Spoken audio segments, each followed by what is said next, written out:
नमस्कार दोस्तों, जय माता दी, जय माँ दुर्गे। मेरे प्यारे सभी दोस्तों, जैसा कि हम सभी को पता है कि नवरात्रि का समय चल रहा है। इस बार की नवरात्रि कोई ऐसी वैसी नवरात्रि नहीं है। इस नवरात्रि में पूरा का पूरा 9 दिनों की नवरात्रि है और 9 दिनों में 9 देवियाँ अलग अलग रूप में आकर के अपने भक्तों का कल्याण करती है। और जो भी भक्त सच्चे दिल से उनकी भक्ति भाव करते हैं, उनकी झोली में यूं ही जो मांगते हैं सारी की सारी मनोकामनाएं दे देती है, पूरी कर देती है और उनके जीवन में सुख ही सुख आता रहता है। लेकिन इस बार की नवरात्रि में 9 देवियों का पूजन करने के साथ साथ यदि 9 कन्याओं का सही तरीके से उनका पूजन किया जाए, अर्थात कन्या पूजा भी बहुत ही अच्छा फल देता है।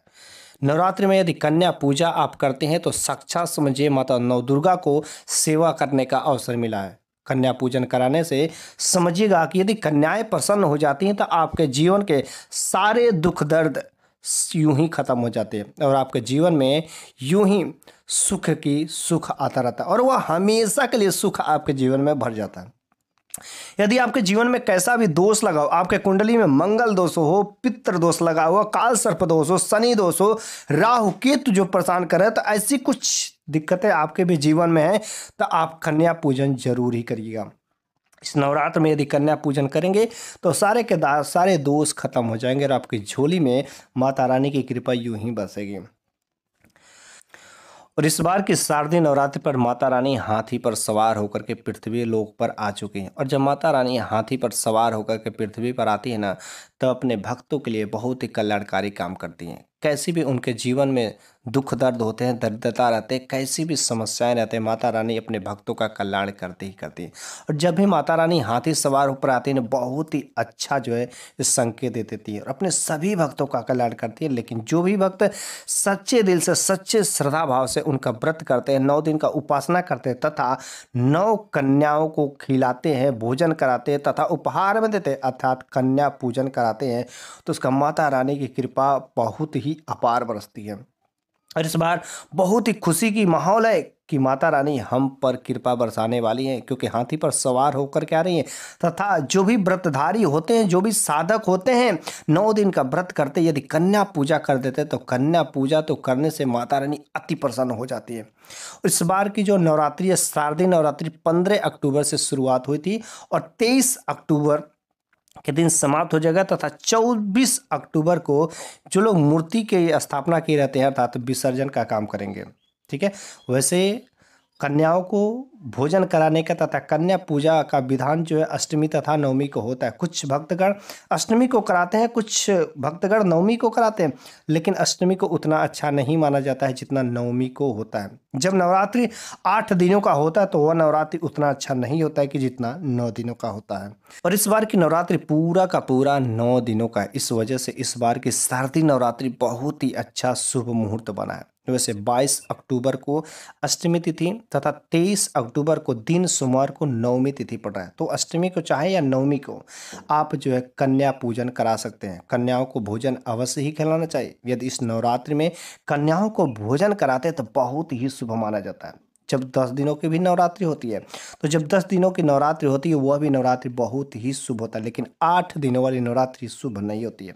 और इस बार की नवरात्रि पूरा 9 का 9 दिनों का है, इस वजह से अत्यंत शुभ का समय है कि इस नवरात्रि में कन्या पूजन जरूर ही करें। कन्या पूजन करने से माता रानी आपको अभय दान प्रदान करती हैं। आपके कुंडली में जो भी ग्रह दोष रहते हैं, आपके कुंडली में ग्रह दोष की स्थिति सही नहीं रहती, कष्ट रहते हैं, यूं ही सारे के सारे दोष खत्म हो जाते हैं। इस वजह से इस बार की नवरात्रि में अर्थात शारदीय नवरात्रि में कन्या पूजन करें तथा सच्चे हृदय से माता रानी की उपासना करें। माता रानी की उपासना करने से, 9 दिन का व्रत करने से माता रानी विनम्रता प्रदान करती है तथा अपने भक्तों के दुख दर्द को हल देती है। नवरात्रि में यूं ही सच्चे दिल से पूजा जरूर ही करना चाहिए। उसके साथ साथ में कन्या पूजन भी करना बहुत ही जरूरी है। नवरात्रि में कन्या पूजन करना सर्वोपरि माना गया है। कन्या को जो है 9 देवियों के रूप में माना जाता है। कन्या के जब हम कन्याओं को भोजन कराते हैं तो कन्या के कण कण में जो माता रानी अर्थात 9 देवियों का वास होता है। ऐसा भी माना जाता है कि कन्याओं के मस्तक पर जो 33 कोटि देवी देवताओं का आशीर्वाद लगा रहता है।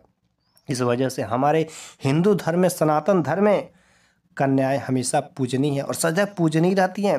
व्रत उपासना करने के बाद कन्या पूजन जरूर ही करें। नवरात्र में छोटी अगर कन्या हो तो छोटी कन्या को माता रानी का स्वरूप माना जाता है। बस जब आप भोजन कराते हैं, कन्या पूजन करते हैं तो आशीर्वाद जरूर ही मांगे तथा उनके साथ में कुछ गिफ्ट भी दिया जाता है। लेकिन वह कन्या अगर गिफ्ट लेकर के जो कुछ भी आप उपहार देते हैं अगर खुशी खुशी स्वीकार कर लेती है और खुशी खुशी हंस देती है तो समझ जाइएगा कि माता रानी ने आपको आशीर्वाद दे दिया। मुँह मांगा आप जो चाहे वह वरदान मांग सकते हैं। आप इस बार की नवरात्रि में कन्या पूजा को मामूली मत समझिएगा, ये कोई मामूली नहीं है। एक बार कन्या पूजन करना तथा कन्याओं को भोजन करना 10 बार गंगा स्नान के बराबर होता है। कभी कभी अगर मन से करते तो उससे भी ज़्यादा 1000 बार जो है पूजन करेंगे तो भी उतना फल नहीं मिलेगा जितना कन्या पूजन करने का फल मिलता है।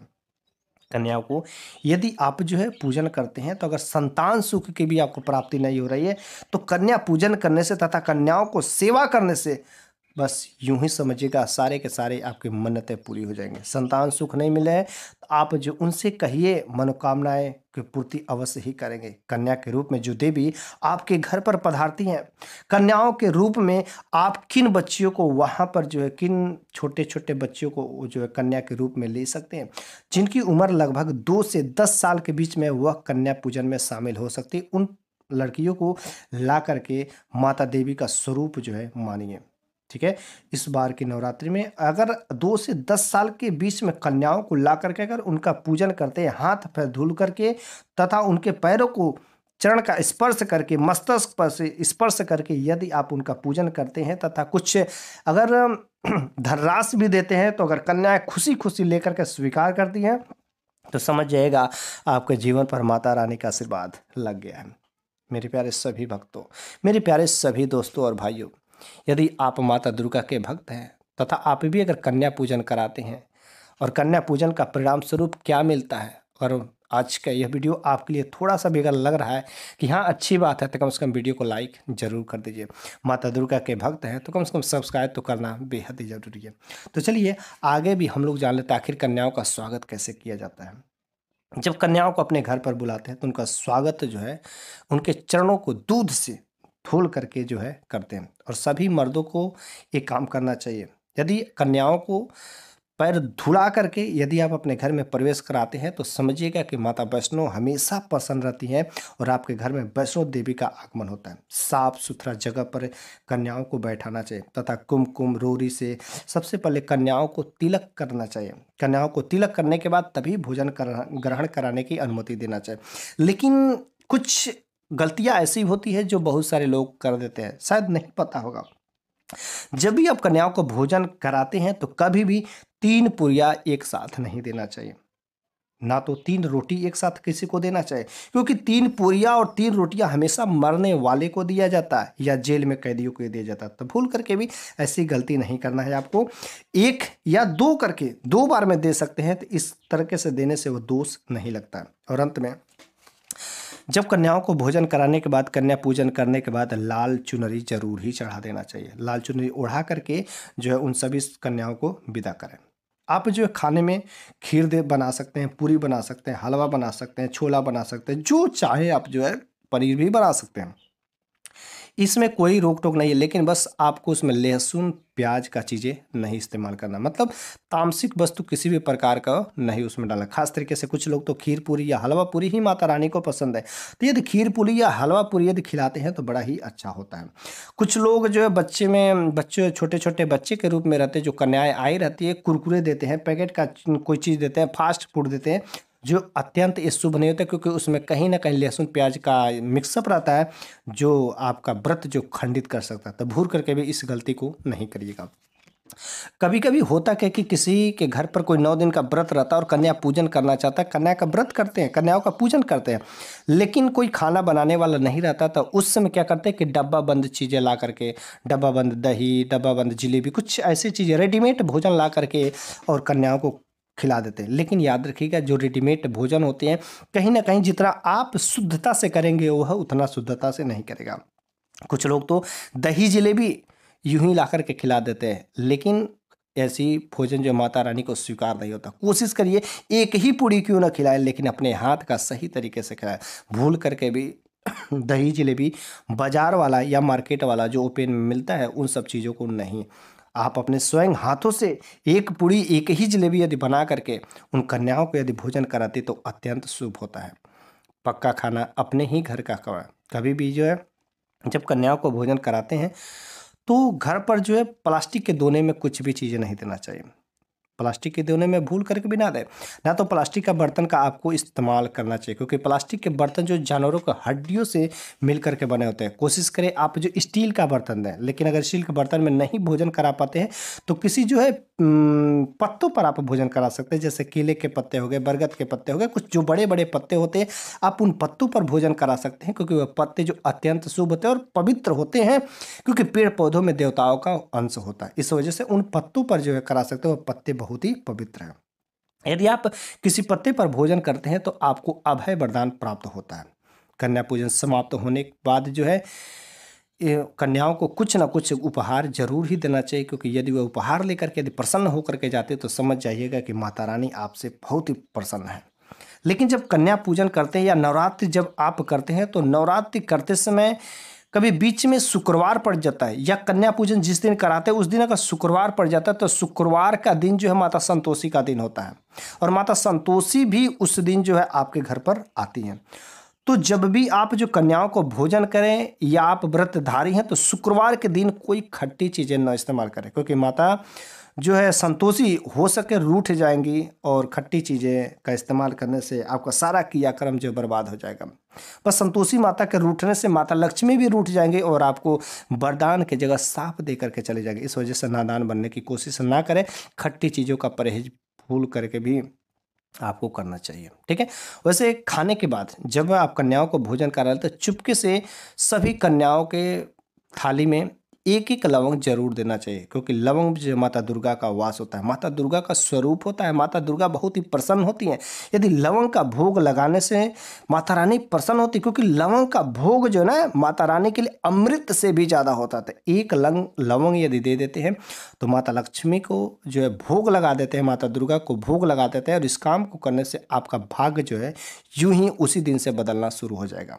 वैसे आप जो कन्याओं को उपहार में दक्षिणा जरूर देना चाहिए। खुशी खुशी कन्याओं को विदा करना चाहिए। यदि कन्याएं खुशी खुशी आपके घर से विदा होती हैं भोजन कराने के उपरांत तो इसका परिणाम कई गुना मिलता है।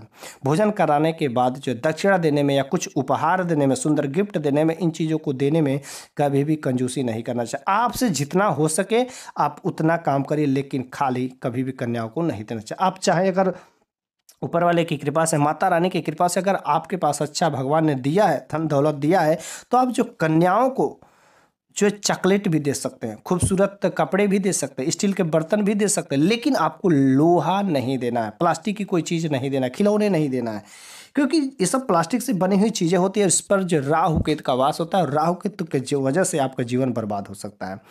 तो घर में आपको जब भी कन्याएं आती हैं तो कन्याओं को चरण स्पर्श करके भोजन कराने के उपरांत जो है उनसे आपकी जो कुछ भी मनोकामना है सच्चे दिल से, सच्चे हृदय से उनसे बोले, तथा उन सब चीज़ों के प्रति कोई लालच, कोई उस प्रकार का नहीं, लेकिन वही लालच जो है माता रानी के प्रति होना चाहिए कि माता रानी हमारे घर पर पधारती है, तब वही बोला जाता है कि सच्ची श्रद्धा है, सच्चा विश्वास है।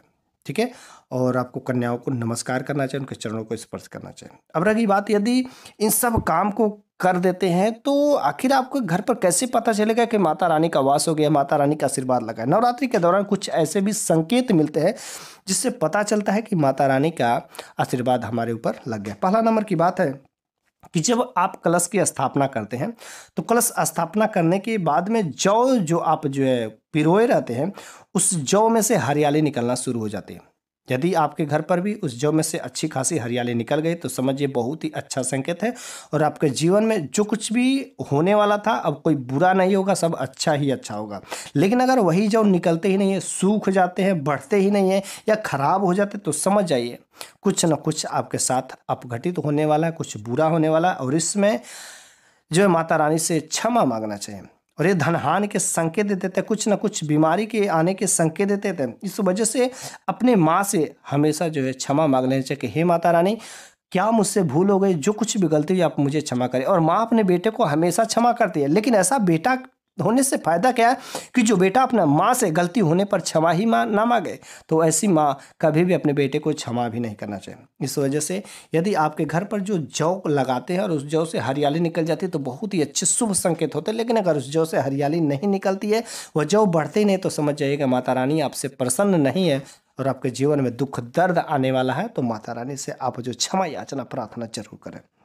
दूसरा नंबर की बात है कि यदि आप नवरात्रि व्रत करते हैं और इस नवरात्रि के समय में यदि आपका नींद 4 बजे खुलता है, अर्थात ब्रह्म मुहूर्त में खुलता है, तो बहुत ही शुभ होता है। क्योंकि माता रानी अपने भक्तों को, वो जो ब्रह्म मुहूर्त में नींद खुलता है, तो समझिए माता रानी आपसे बहुत ही प्रसन्न है, खुशखबरी और आपको कुछ अच्छा संकेत दे रहे हैं। तो 4 बजे जब नींद अगर खुलता है तो उसी समय जा करके नहा धो करके फ्रेश होकर के माता रानी का पूजा करना चाहिए।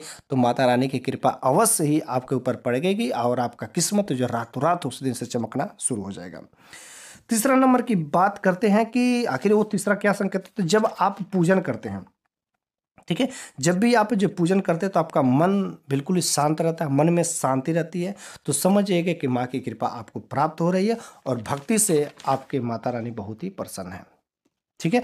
चौथा नंबर की बात है कि यदि आप जब भी पूजा करते हैं तो पूजा करने के दौरान जो आप कलश का स्थापना की रहते हैं तो जौ लगाए रहते हैं, या जो आपने माला पहनाया है माँ को या फूल अर्पित किया, अगर उन फूलों में से कोई एक फूल जो गिर जाता है, ठीक है, या जौ जो हल्का सा कहीं से हवा चलती है, वह जौ के जो हरियाली रहती है हिल जाती है, तो समझिएगा माता रानी का स्थायी निवास आपके घर पर हो गया। खास तरीके से ऐसा माहौल बहुत ही कम लोगों के घर पर ऐसा मिलता है। अगर आप जो है धुआं अचानक ज़्यादा उठने लगे, जो आपने दीपक जलाया हुआ दीपक जो अचानक तेज जलने लगे जब आप पूजा करते हैं, तो समझिएगा माता रानी सक्रिय हो गई और आपके घर पर आ चुकी हैं। तो इस स्थिति में भूत प्रेत जो भी रहते हैं ना, हमेशा हमेशा के लिए खत्म हो जाते हैं। ठीक है, क्योंकि माता रानी का स्थायी निवास आपके घर पर हो चुका है और बहुत ही कम लोगों, खास लोगों के साथ ऐसा होता है।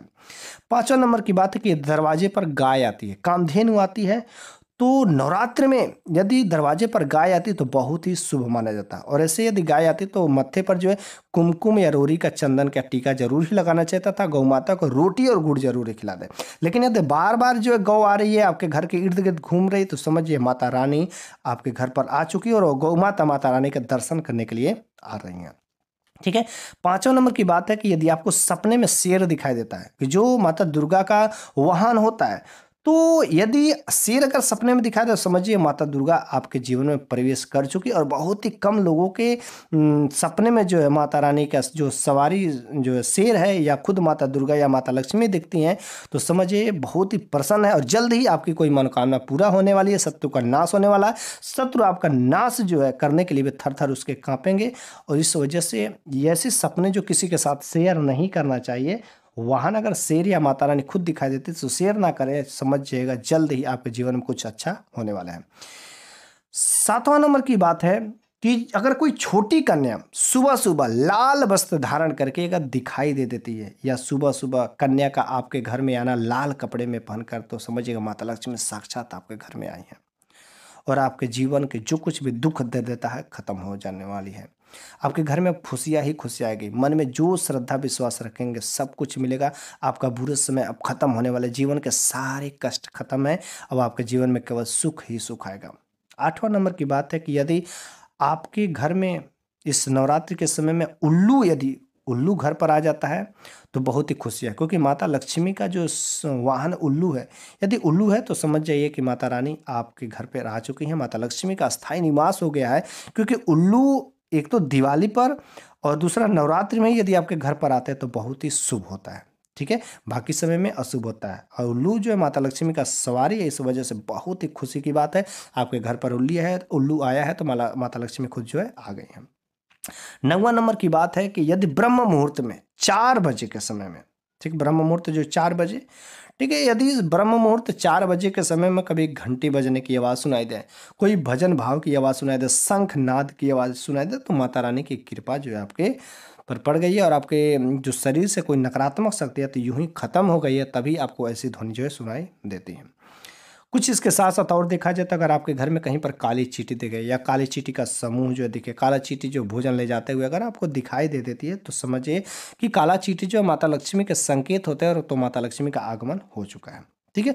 जब आप पूजन करते हैं तो पूजन करने के दौरान जहाँ पर भी आपका पूजा का स्थान होगा, पूजा घर में उसी समय छिपकली प्रवेश कर जाती है, छिपकली चली जाती है, तो छिपकली जो माता लक्ष्मी के संकेत होते हैं, तो पूजा घर में आपको पूजा करने के दौरान अगर छिपकली चली जाती है तो समझिए माता रानी बहुत ही प्रसन्न है और आपके घर में माता लक्ष्मी का भी अस्थायी निवास हो गया है। इस वजह से इस शुभ मंगल काम में अगर ऐसे आपको संकेत दिखाई देते हैं तो समझिएगा ऐसे संकेत जो आपके घर में माता रानी का आशीर्वाद, माता रानी की कृपा करने का प्रयास करते हैं। तो मेरे प्यारे सभी दोस्तों, मेरे हिसाब से आज के इस वीडियो में मैंने जो कुछ भी बातें बताई है, जो कुछ भी ज्ञान की बातें की है, अगर आपको अच्छी लगी हो तो कमेंट बॉक्स में जय माता दी जरूर लिखिएगा।